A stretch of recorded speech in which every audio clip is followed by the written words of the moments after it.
Éamon ó Cuív. That's John Corla. Could you also deshivam couple of fuckler raw I div for Britain Tuchia? I have to say that in the last 8 years, I believe that despite the Rural Regeneration Fund, despite setting up a rural department, the reality is that the whole mechanism of permanent government has a death wish for real rural Ireland. All we have to do is look at the spatial plan and get rid of the word here and the word there and the sentence put in to soften the message. But the fundamental message is successful cities are the future. And reality is there's a token then given to rural development down the list because it was known that there would be an absolute outcry in rural Ireland. All the lexicon of discussion at the moment refers to towns and villages as if those who live in the countryside, the 1.5 million of them, don't exist. We're following a geography that is based on a lecture room, but not the reality of rural Ireland. I'm glad to see Minister Kenny in here today, because if the Cuív football team, which is in his constituency, had to depend on the town of Cuív, not the one in Clare but the one in Galway, they wouldn't win the Junior B League. But what makes them the great All-Ireland champs is that the vast majority of people see their loyalty to a parish, to a geographic area that nothing to do with religion is defined in a territorial sense way beyond the limits of the little village of Cuív, which is extraordinarily small. And therefore, we need to first of all recognise what rural Ireland is. And that should be reflected in our planning policies. Now, I hear perennial complaints, if you read the Irish Times and so on, about ribbon development. But funny enough, most ribbon development is caused by a huge expansion of the cities, people being forced to live in or near the cities, now wanting to live physically in the city and building endless houses in the countryside dotted around the cities. But if we move away from the areas of massive influence of the city, in other words, an urban generated problem, not a rural generated problem, but if we move away from that, in visual terms, the countryside can accommodate, if we adopted our planning policies, the need for permanent housing in the country.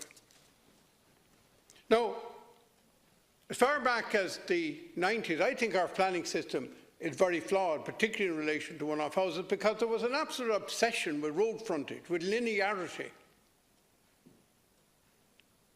Thankfully, in some places, people have managed to build in the folds of the hills, in the contours of the land, in an unobtrusive way, in a way that was the natural, actually, pattern in the countryside, and to sustain the population without destroying visually the countryside. And therefore, I'm not in favour of the status quo in planning. I'm not in favour of ribbon development. I'm not in favour of what's happening is that by the pull into the centre, we're getting a 10-mile radius around every city that is overcrowded, just as we're getting cities that are a total nightmare in terms of housing. An utter nightmare in terms of housing. But these are not rural problems. These are urban generated problems. Now, the next thing is this. I believe in rural Ireland. I believe it's actually relatively easy to create jobs in rural Ireland, and I have some experience of doing it. I also live in a rural community that's actually quite healthy in terms of population and structure. And what I've always believed from the very first day I got involved in development work as a co-op manager back in 1974, I believe that the most important thing for rural development is the basic infrastructure. Not a grant here and a grant there. The basic infrastructure. The one it's amazing to think that at that stage we were trying to get a telephone line. A telephone line, a copper telephone line. And what we urgently need for the 500,000 houses that don't have it now is fibre broadband. Now, I've made my views on this absolutely clear in the committee. To my view, there's nothing in any known technology that's there or is likely to be there in the short to medium distance to match fibre. No contention, much higher security. And listening to people talk about this, they don't seem to realise that already Éire has brought fibre to virtually every village in Ireland and a mile out the road in every direction. And to start back at base again and try to construct a parallel system would be absolutely ridiculous. Secondly, this is not rocket science. Actually, it's so simple. Basically, what Éire are doing, as the Minister knows, but I think it's important to put on the record, they come along to where there is already, because 95% of houses in the country at one stage had a landline. So all the poles are there going past all the houses. And basically what they do is they come and check all the poles to see are they still up to standard and replace them. Now, if they didn't do that now, they'd have to do it again. Actually, it's quite a good thing that this audit of all the poles across the country have been done. It'll mean that storm damage will be a lot less. The second thing, as the Minister knows, is that they hang on the top of the pole, along with the copper, a little bit of fibre that's the weight of a feather. And as it goes along the pole, if the line was ducted, they duct it as well. It's as simple as that. No new ducting, 100% of the existing system. We need broadband, and we need it now, and no more shilly-shallying. The second thing is we need decent roads up to a predetermined standard of both surface, camber, curvature and width. And all upgrades of roads should be done to these standards, and these standards should vary as to whether you're a regional road, tertiary road, a national secondary route and a primary route. But we need to start having a proper long-term roads programme. We need water in every house. Now, if you put in those basics, you'll see the economy grow. In terms of jobs, we always talk of the IDA. Park the IDA for a minute. Let's look at the obvious quick wins. Decentralisation, win number one, totally within our own control. Two, localisation of services and the jobs that go with them. Instead of this constant drawing into the centre of all the services we have and the health services and all of the services that people need, which is very unfair to people as well. And I will talk about that, I hope, later tonight in terms of primary care. Now, I'd like to move on very quickly because there are so many things that we need to talk about. Public transport. We get a third on buses alone, not to mind trains. The expenditure per capita in rural Ireland is less than a third per capita than that in urban Ireland. That needs to be levelled. We need frequent services along the main routes into our towns and cities where the employment is.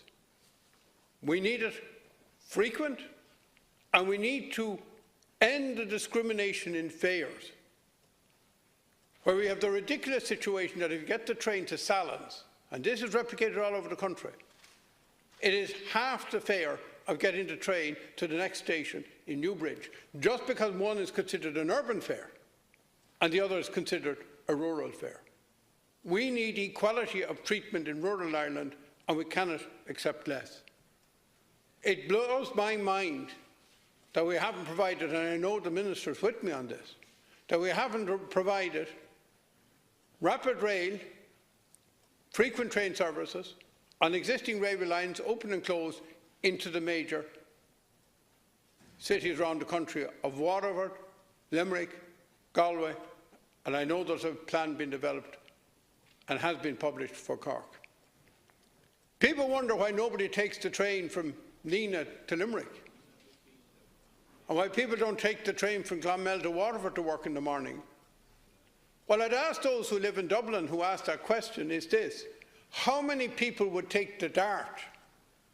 If the Dart's into Connolly and Pearse and Grand Canal Station here in Dublin, that the first train arrived in at 10 o'clock in the morning and that there was only one train in the evening, and if you missed that because you wanted a pint with your friends, that you had to walk home, who would take the train? So we have actually created a situation that we then use as an excuse for not providing the services to say that there's no patronage. Can I also say in terms of jobs, we have huge natural resources, we've got tourism, we've got home working, which is going to become one of the boom industries, where many, many people will work where they choose and choose where to go to live. And finally, can I say, with the indulgence of the last Ceann Comhairle, he might give me another 35. Climate change is normally cited as a reason for not allowing people settle in rural Ireland. Now, if you followed that to its extreme, we would close down our international tourism industry because people have to either get a boat or a train, and we encourage people to go to the furthest most parts of our country. But the reality is, with the electrification of vehicles, rural people, because they could generate much more electricity in their homes through solar or wind power, actually could become much more carbon neutral and even in carbon savings contributors